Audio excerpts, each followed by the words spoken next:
سوائد الإخاء سوائد الإخاء سوائد الإخاء سوائد الإخاء.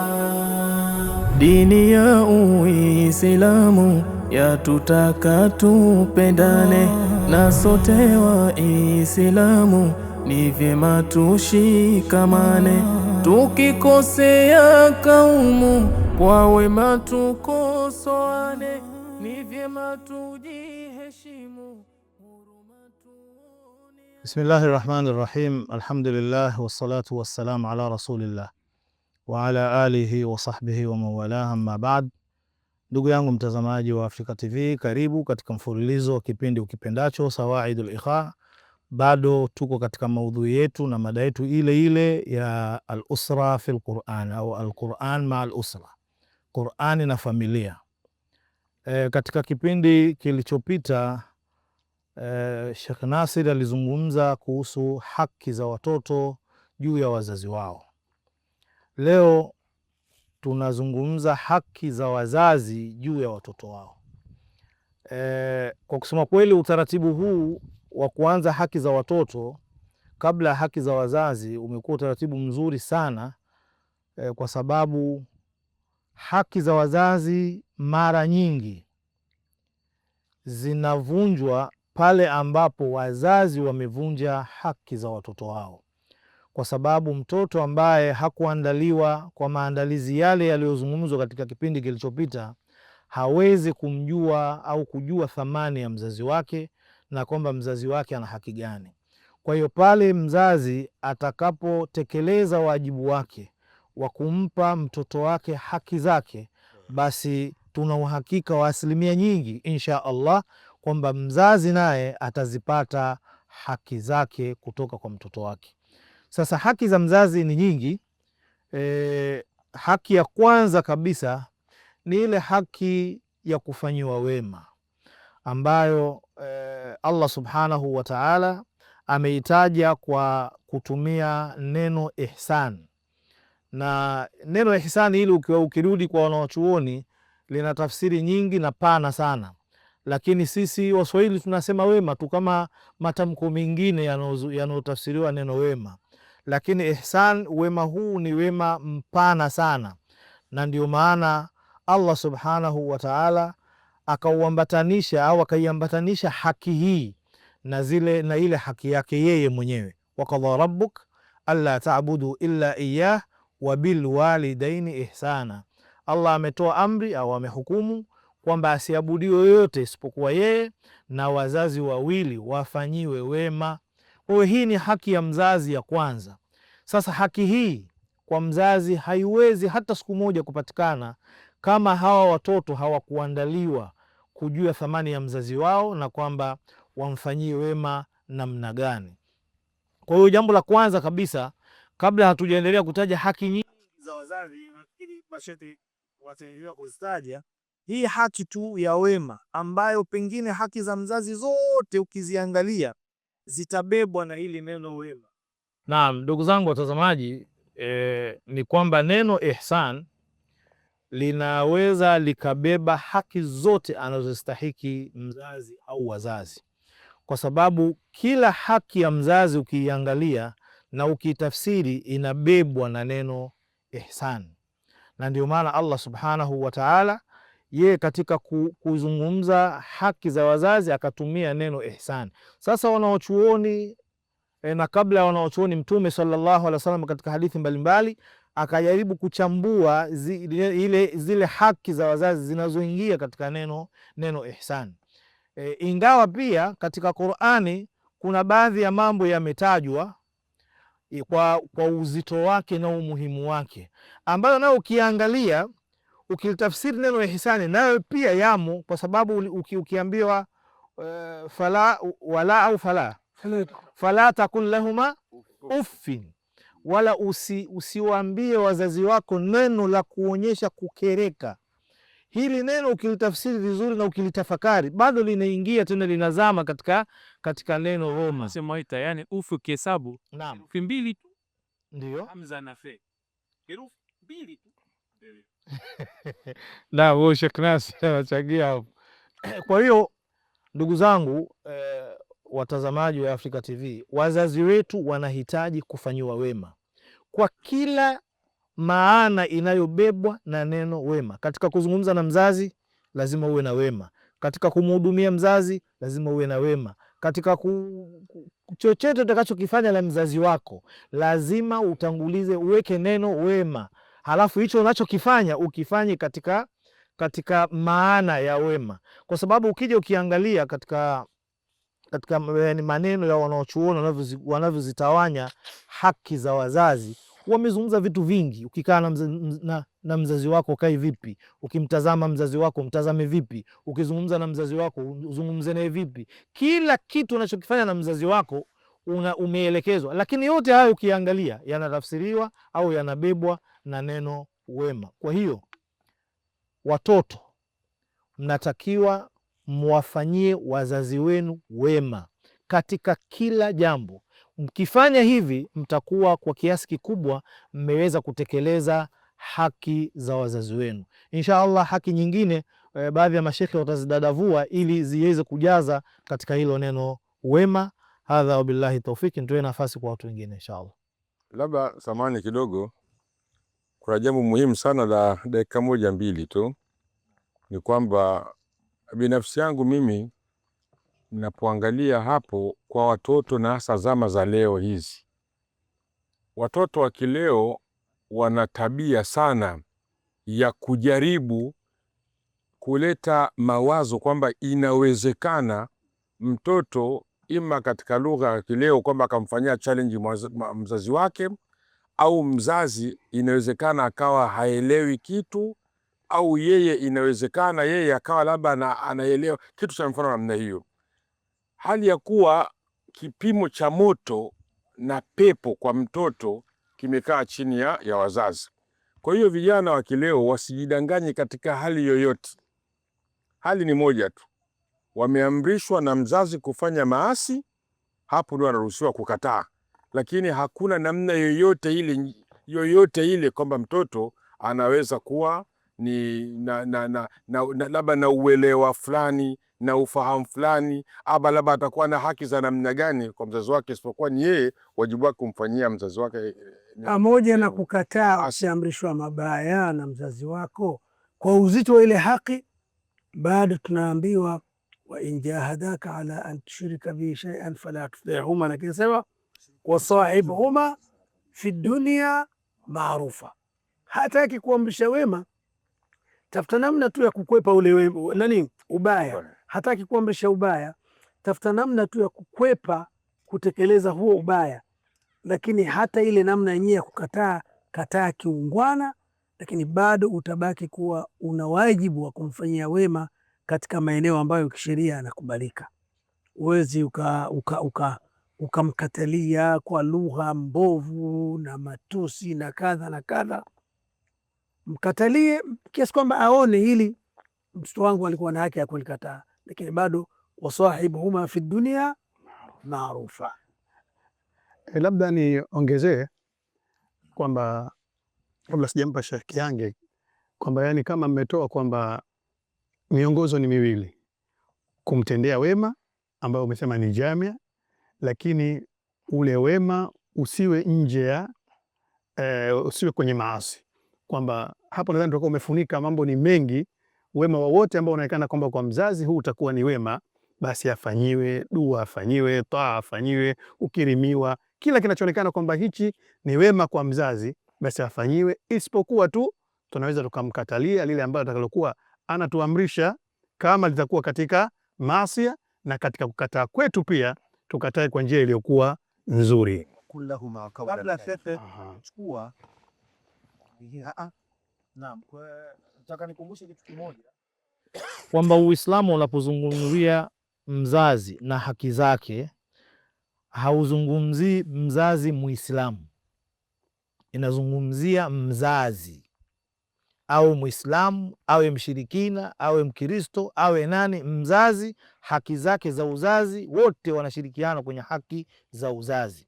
Zile ambazo zitakuwa zinagongana labda na misingi ya dini ndizo ambazo zitaweza kutoka, lakini kama mzazi yoyote yule haki zilizotajwa, basi mzazi yoyote yule anatakiwa kupewa, wala usiseme kwamba mzazi mwenyewe mshirikina huyo nitampaja. Bado haki zake anazo vile vile. Nadhani haki kubwa ya kupewa huyo mzazi ambaye anasema ambaye sio Muislamu. Naam. Yani nadhani Ibrahim alimwambia sana ya abati liya, yani njia nzuri na za ulaini, angalau yule mtu kwa mwisho akasema astaghfiru laka rabbi, astaghfiranna laka. Kwa hiyo mpaka pale ambapo alipokuwa amekatazwa, si ndio? Na baba yeye anasema nitakupiga mawe. Pamoja na yote hayo bado alikuwa na mimi kwa kuongezea fursa hiyo nimalizie kwa nukta chache. Mojawapo, kama mtoto lazima akumbuke ad-du'a wal istighfaru lahum, kuwaombea sana wazazi. Kuwaombea sana wazazi. Unapofanya maombi yako usiwasahau wazazi, kwa sababu wao ndio sababu ya wewe mpaka kufikia hatua hiyo, na wana haki kubwa sana kuweza kuombewa, tofauti na jamii ya sasa. Mzazi hasa akisha fariki, watu tumezoea mazingira ya khitma. Wakishafanya zile 3 mwisho 40, hapo sasa biashara imekwisha. Pana mfungo 3 hiyo tena mpaka mfungo 3 au litokee jambo. Hii kusema kweli ni makosa, na watu tunawanyima haki wazazi wetu. Mara nyingi wakiwa hai inawezekana wengine wakajitahidi, lakini wakishakufa imekuwa ni changamoto kubwa. Ikishafanywa ile 3 kafanya 40, itabaki mara moja kwa mwaka au mara 2, jambo ambalo si sahihi. Lazima ad-du'a wal istighfaru lahuma liwe ni jambo endelevu. Hata unapofanya ibada zako usiwasahau katika maombi yako, na kwako ni kheri na ni baraka katika maisha yako. Barakallahu fikum Sheikh. Hapo dakika moja, kwa maneno mazuri yaliyosema, mimi nataka nikumbushe kitu kimoja katika ile wabilu walidaini ihsana, niainishe pia na mimi ihsani moja, nayo ni kuhakikisha unawahudumia wazazi wako. Katika jumla ya vitu ambavyo vijana ama watoto tunaporomokewa na baraka ni kuwa unakula vizuri, unavaa vizuri, lakini hujali na wala hufikiri wazazi wako wanalala katika mazingira gani na wanakulaje, na pengine wanaumwa wala hujali. Pengine mtu mwingine anafikia kwenda kuwajengea mahawala, lakini hamjengei mzazi wake. Hii ni haki yako, haki ya wazazi wako uwajali. Wao ndio itakuwa ufunguo na baraka na rehema kwako kutoka kwa Allah subhanahu wa ta'ala. Hao wengine wanasubiri wafe akajenge kaburi na kuweka marumaru na nini, wakati alivyokuwa hai hakumfanyia chochote. Lakini mimi nataka nimalizie kwamba katika namna ya kuwafanyia wema wazazi wawili, Muislamu au kijana wa Kiislamu anaweza akawa amefanya makosa akapotea mpaka mzazi wake akaondoka duniani, hakuweza kumfanyia kile kinachohitajika. Bado fursa ipo hata baada ya mzazi kuondoka kuweza kumfanyia wema, kwa sababu wema ni ibada. Yani kumfanyia wema mzazi ni ibada. Hii ibada inafanyika hata kama mzazi hayupo, kwa sababu ibada anayefanyiwa ni Allah subhanahu wa ta'ala. Kwa hiyo kwa mujibu wa maelekezo, mtu anaweza akamfanyia mzazi wake wema kwa njia kama aliyosema Sheikh Omar pale, kwamba kumwombea dua, lakini hata pia kuwaunga watu wake, kuwafanyia wema watu wa mzazi wako, marafiki zake. Kama baba aliacha wake zake, kwa unawafanyia wema, sababu kuna tabia mama wa kambo siku unawaacha na tunaona kwamba tena baba akishakufa tena ndio tunakuwa maadui wakubwa. Huyu ni mama yenu, baba yenu alikuwa anampenda. Kwa hiyo nyinyi muendelee kumpenda, mumfanyie wema, ndio mtakuwa mnamfanyia wema mzazi, marafiki zake na mambo kama. Nakaribisha tukiwa tunaendeleza katika masuala mazima ya mambo ya familia pamoja na Qur'an. Tumetoka kuzungumzia kuhusu namna gani kusaidiana katika mambo ya mema, lakini katika mambo ya uchamungu. bado tunaendelea na anwani kama hiyo ambayo inafanana nayo kutoka kwenye kusaidiana katika hayo, lakini sasa tunakwenda katika section nzima ya watoto au wana kwa wazazi wao. Wana wajibu gani mbele ya wazazi wao? Wanatakiwa kufanya taa, wanatakiwa kuwafanyia dua wazazi wao, wakiwa wazazi wao wako hai au wakiwa wameshaondoka katika hii dunia. Niligusiwa katika kipindi chopita, lakini hivi sasa tutarakizi sana katika masuala ya dua na kuwafanyia wema au kuwafanyia taa wazazi. Nitazungumza kwa uchache, alafu niwaachie ndugu zangu waweze kuwafesi moja kwa moja watazamaji wetu, lakini na wenetu ambao wako hapa katika jambo hili zima la taa pamoja na dua. Kikubwa zaidi kwamba dua na taa vimecheza katika wabilwalidaini ihsana, ile ihsani, wema wa kuwafanyia wazazi, ambapo vipindi vyetu vya nyuma tulizungumzia kuhusu wema. Vyote hivi vimekusanywa katika wema, kwa maana dua, kuwatii, kuwaombea, yote haya ni katika wema.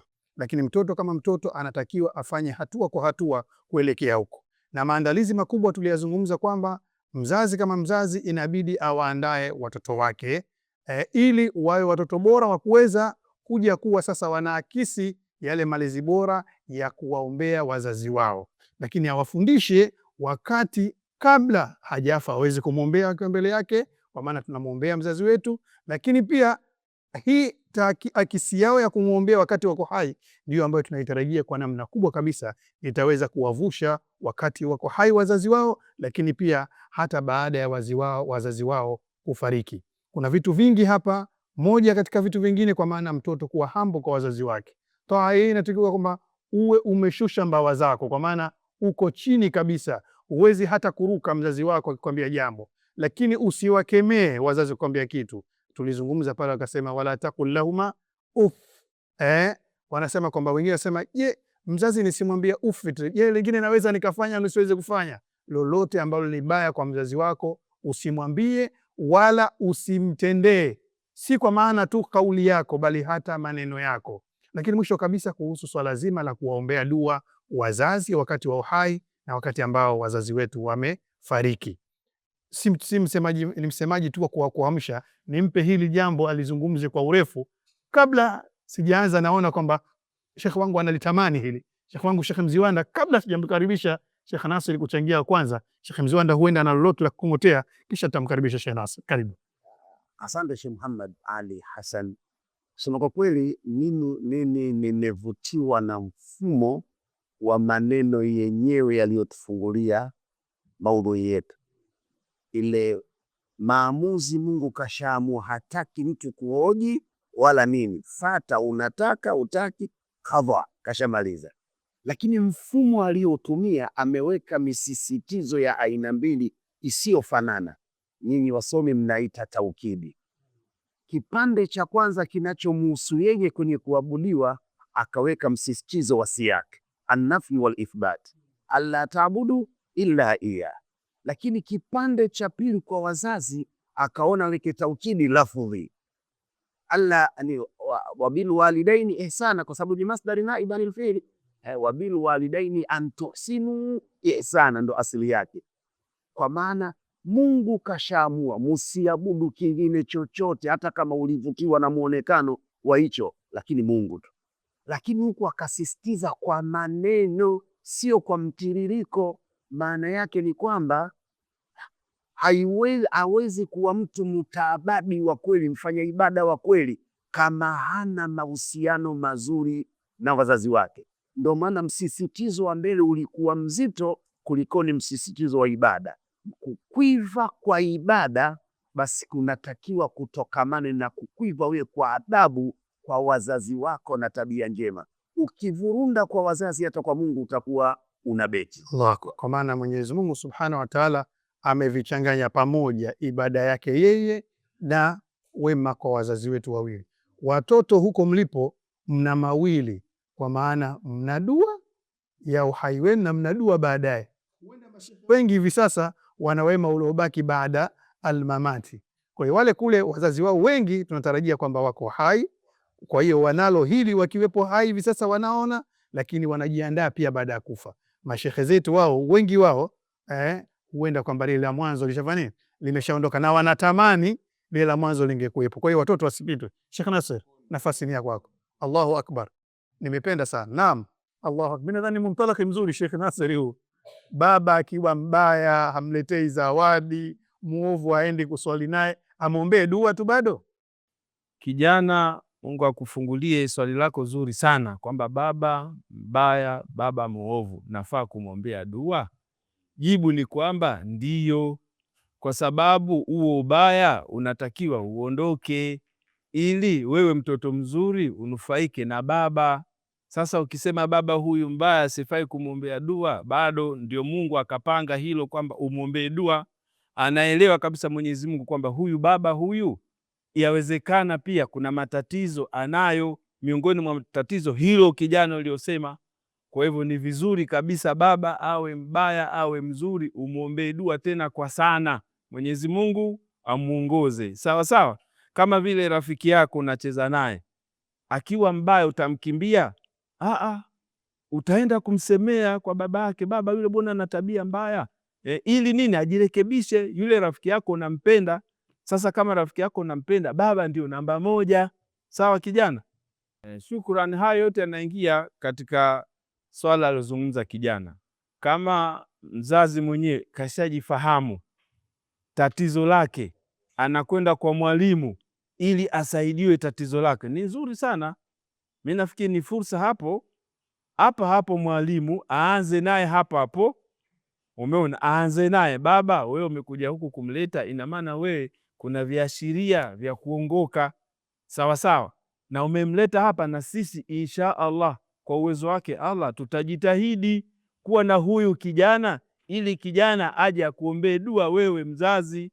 Lakini na wewe mzazi, kama Mungu alivyokuongoza kuja huku kuona kwamba hapa wewe kuna kitu umekikosa, kuna mahala unaweza ukakipata, basi kuanzia sasa uanze kubadilika, kwa sababu huyu atakuja kukufuata wewe. Hiyo kauli ya kusema kwamba mimi nimempeleka tu pale, hatoishika mtoto, anataka na wewe, si umempeleka pale ili aongoke, basi na wewe uanze kuongoka nyumbani. Walaqad kana lakum fi rasulillahi uswatun hasana, mtume ni kigezo yeye mwenyewe katika umma. Sasa na wewe baba unatakiwa na wewe uwe kiigizo kizuri, huyu mtoto uliomleta apate kukufuata. Sio baba tena unakuwa wewe muongo, mtoto atafuata. Unakusudia kwamba baba anatakiwa awe kudwa, awe kigezo.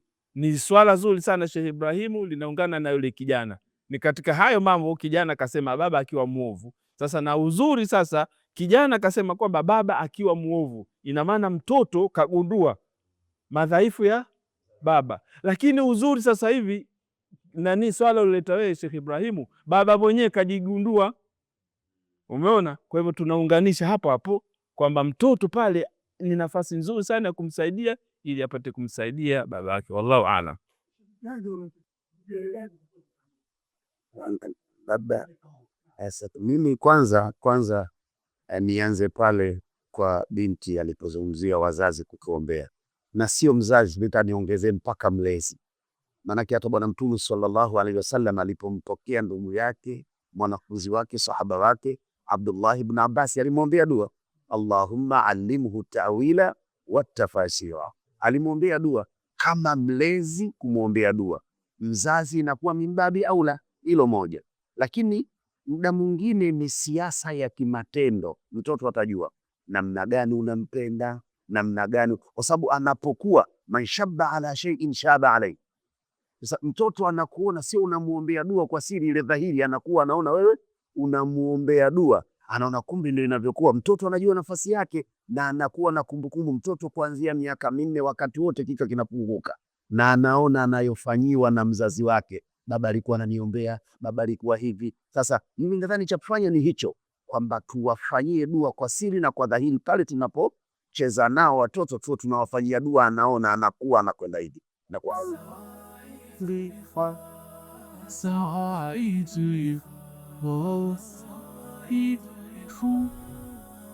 na Mola wema madhuati ikiwani, wanaongoza umma ubaki kwenye amani, wakifundisha elima hadithi na Qur'ani, lengo husende mrama ubauwe faidani